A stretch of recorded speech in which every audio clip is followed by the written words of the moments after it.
All right, Bang Bang. Today is Tuesday, January 28th, Chicago Dog Walk. Tinfoil Tuesday. Chief, how are we? I'm doing very well. Feeling better than a lot of the people we're going to be talking about today. So a very serious issue going on in the world with this coronavirus. Yes, we're going to talk about the coronavirus, but before we get to that, let's talk about Roman swipes. Chief, how about you? You sit there, you like the pillow patterns, you kind of trace like an outline, you do like a little maze to kind of last longer in bed. Is that your thing? Yeah, you look at the ceiling tiles, you count the little dots. If you're in one of those rooms that have like those kind of, you're like kind of count the squares. It's like, all right, there's 300 dots in there. If I can last to count all those, I'm going to be in good shape. Yeah. I thought about. I said that one time. I was like, well, I don't know. Most ceiling tiles are in an office, so I don't know how much people are fucking in offices. But I lived regardless. in a dorm room that had them one time. Yeah, I remember that, good and point, good point. I had a garden unit one time that was like you're in the basement of a place, and those I feel like those are very prevalent basement ceiling. Yeah, that's true. Basement, good point. Yeah, a lot of people, yeah, I got you. Basements happening in a basement too. So Roman swipes, they're clinically proven as a way to last longer in bed. They're effective, easy to use, and fast acting. It's very easy, very discreet. Put it next to the condom, whatever, rip it off, wipe it on the spot, and you'll be good to go.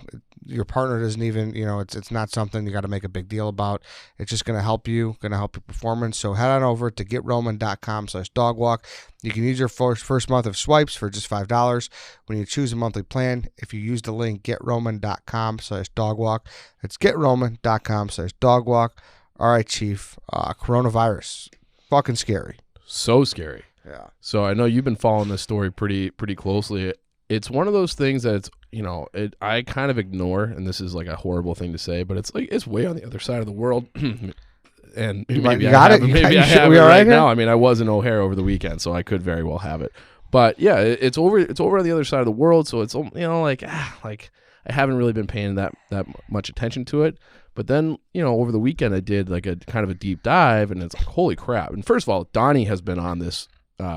Donnie Does, our resident Chinese correspondent, has been doing an awesome job covering it. So you should kind of follow him and check that stuff out too. But it's a very scary situation. Yeah, no, it is. And I mean, you say that, but there's a case in Chicago. Yeah. So it's very local too. It's here. It's here. It came from a woman who landed after she visited the epicenter of the outbreak, which is Wuhan. I believe I'm pronouncing that correctly. Wuhan, China.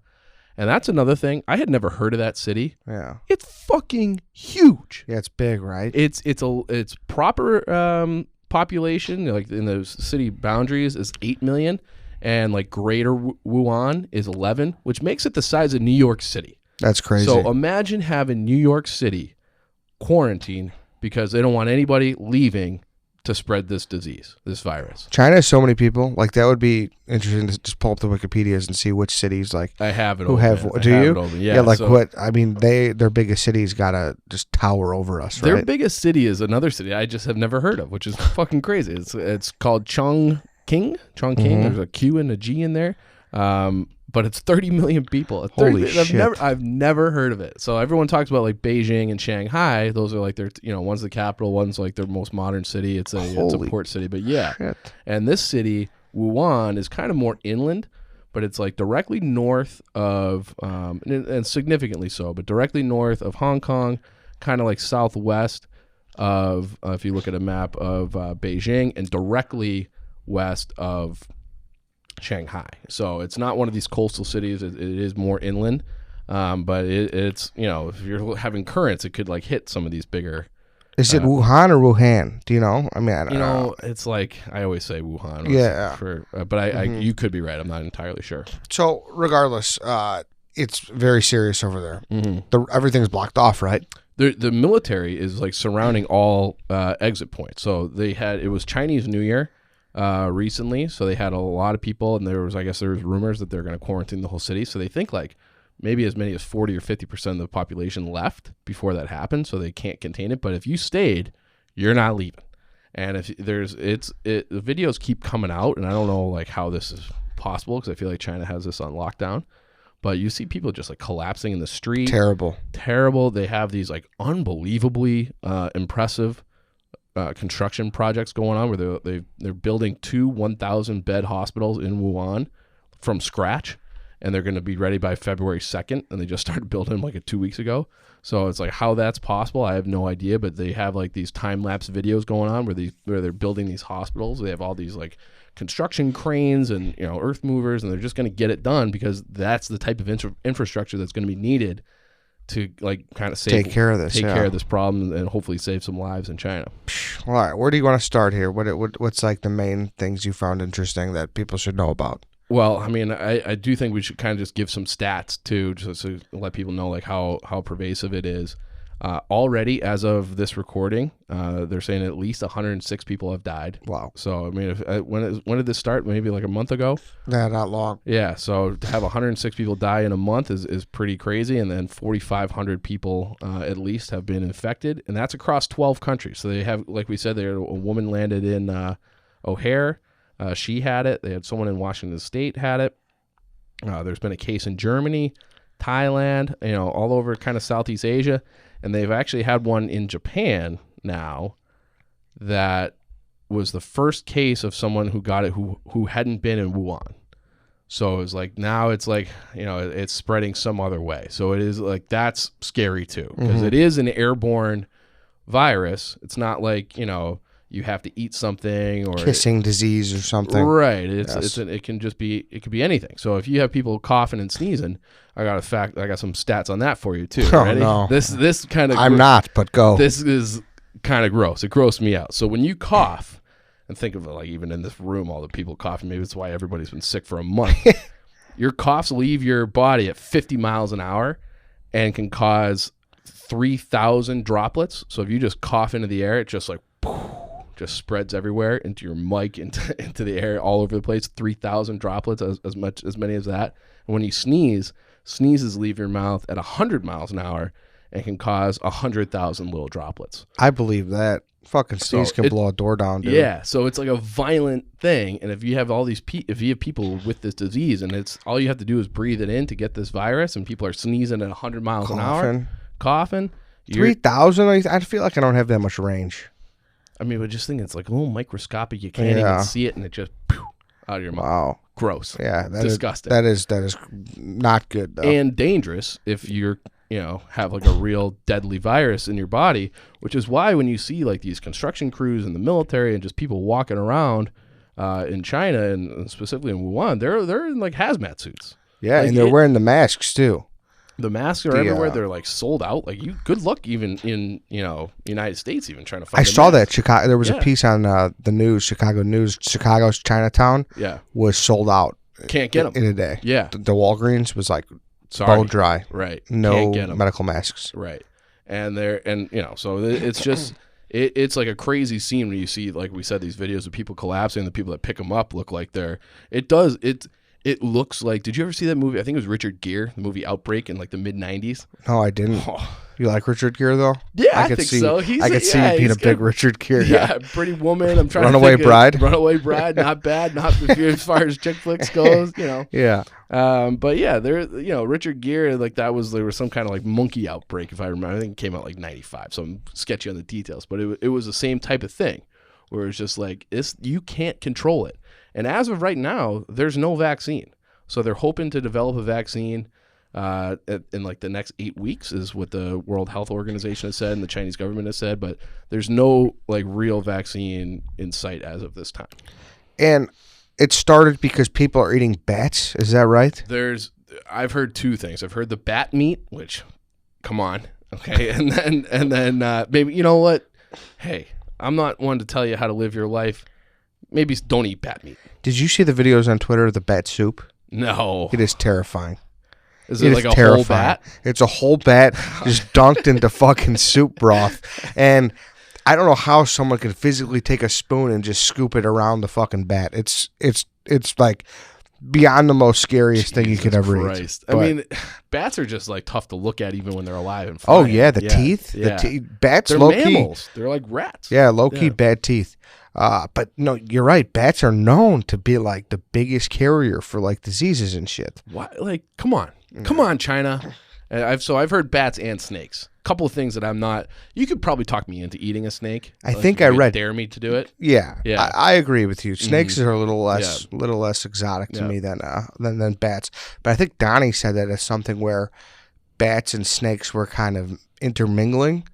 or something like maybe that. The snake was eating the bat, or the bat was biting the snake. And people eat snakes pretty commonly over there, so there could be something like that. So it could just be eating snakes. We could just be wrong about people just pounding bats over there. But you said there's bat soup, so, and I believe it. Yeah, there is bat soup. Yeah, so don't know where that is though. I'm not. I could not be. You could tell me like in that part of the world, you can be like they eat any like name something like disgusting, and be like, yeah, probably. Yeah, and like you just see these things go viral every once in a while, and no pun intended. But yeah, it's scary times, and another really concerning thing is they that's like a theory about it's bats and snakes. There's other theories out there. What do we got? This is not even like we're talking tinfoil Tuesday. This one comes from the Washington Times. So like a reputable paper, like people get political about the Washington Times, but a major established paper saying that this was not necessarily a random thing with bats and snakes and people eating them. Could have come from a Chinese laboratory where they just study and develop these things. Really? And the epicenter for China's, they call it the most advanced virology. Virology? That's tough. Sounds right. A tough Sounds word right. for me. But they study viruses, and that lab happens to be in Wuhan. Wow. So then there was an Israeli intelligence officer quoted in this article in the Washington Times saying that this lab has been linked to China's. They have a covert bioweapons program. So like they're doing this shit on purpose, for the purposes of warfare or who knows what, that they think that this just got out by accident, but it started from this program where they're developing this virus on purpose, and it was like, oh shit, it got out. Like who knows? They dropped a Bunsen burner or some kind of jar, broke it on the floor, and now next thing you know, this airborne virus is in the scientists, and it's going everywhere. I mean, when are we going to learn about this shit? Tick Island, this bullshit. I know. It's like we're just exposing ourselves. It's not even the first time it's happened with China. Really? So in 2014, they had a similar situation. They call it, a SARS outbreak. So this same type of disease. This is a different strand than the coronavirus, but it's very similar. It was only 7 people, and they were able to contain it. But they had the same type of thing. The World Health Organization was like, we don't know how this started. It's a little suspicious. There was a lab in Beijing who they were like kind of pointing fingers at, but they never really like laid the hammer down on them. They reported the issue. The lab reported the issue on 4/22, April 2014. And then they just closed the lab permanently 4/23. Ooh. So it's like, well, what the fuck is going on here? So it's like, do you have biological weapons where you're developing these like very deadly diseases that can spread airborne throughout the entire fucking world? Well, no one can really, China's still pretty much a closed state. So if they want to shut something down and not let you in, they have all the power to do it. And it's very hard to investigate. But this has been like, they've been linked to 2 of these outbreaks now. And it's, China has had a history. I mean, I don't think it's like, uncommon to see people flying around the world of coming from China with those, like we said, those medical masks. So it's something that like maybe their own population knows about a little bit. They've had some problems with diseases and recirculated air, and they just take precaution. Where we're just like, what are you talking about? These people look so silly. Oh, just get on the airplane. But no, they take it seriously because they've had a few of these incidences now, where they're having these horrible outbreaks, and it might be starting from their own government. Do you know if Japan is closed like China? Close society? Yeah. Yeah, no, they're not. They're like they're like a Western style government, Western style economy. Okay. They're capitalist, they're democratic, they're very, because after World War II we kind of went in there and we're like, we're rebuilding your government. This is how it's going to be.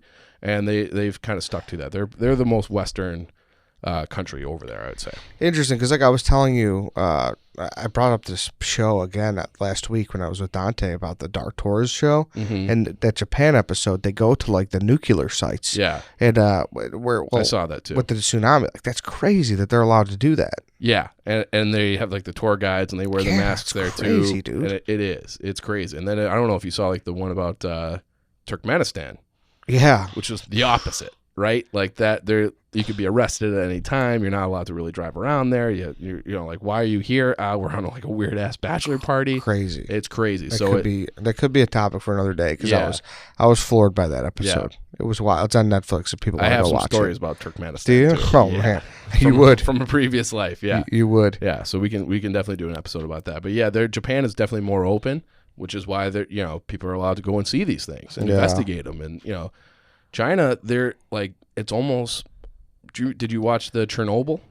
I didn't. I got to get to it though. So like, part of the problem with Chernobyl was a PR thing, that they didn't want outside help from United States or people from countries from the Europe that would have been able to help them contain that fallout more easily or more efficiently. They didn't want it because they're like, no, we got it, like nothing's going fine, everything's fine, don't look over here.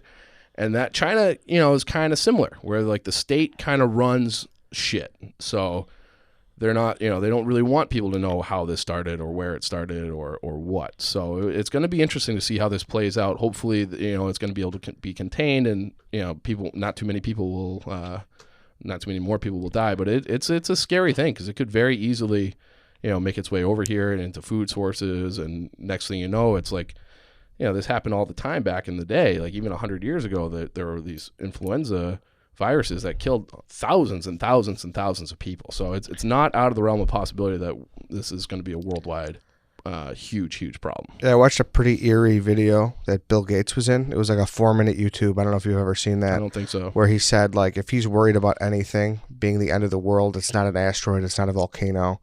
It's something like this. Disease. Where disease back in the day, I forget, like you said, just, carried and just took out the states, just took out millions of people. But this was before air travel and travel like right now is so common, where something like this could spread everywhere, seemingly. I mean, it got here. Like, think of how long, 1,000 years ago or 100, 150 years ago, how long it would take something from Wuhan to get to Europe or Chicago. Be impossible, right? Now it's like a 10-hour flight. But what is interesting too is, I don't know, like I said, I do take Donnie's word on a lot of this because he's been out there, he knows a lot, and he's got boots on the ground, so to speak. For sure. He said, like, there's not so much to worry about. It's almost like the common flu. So I don't know. He said that today on radio. Yeah. And like a relatively healthy person will be okay. Well, I mean, maybe that's why there's. But I mean, I don't know. Having the same thing kill 106 people seems like a lot to me. But there, like we said, there are 4,500 cases and only 100 have died. Maybe it's like the elderly and children. I don't know, but that number still seems pretty big to me. And it's still early too. Still early. It's still early to know. There's still probably a lot they're figuring out. So I don't know. Scary shit. Very scary. Thank you for taking off the tinfoil hat and putting on the medical mask. Yep. And still kind of a little bit of tinfoil. Yeah, with the nuclear, yeah. But, that's it for today, everybody. Chief, thank you. We will see you guys tomorrow.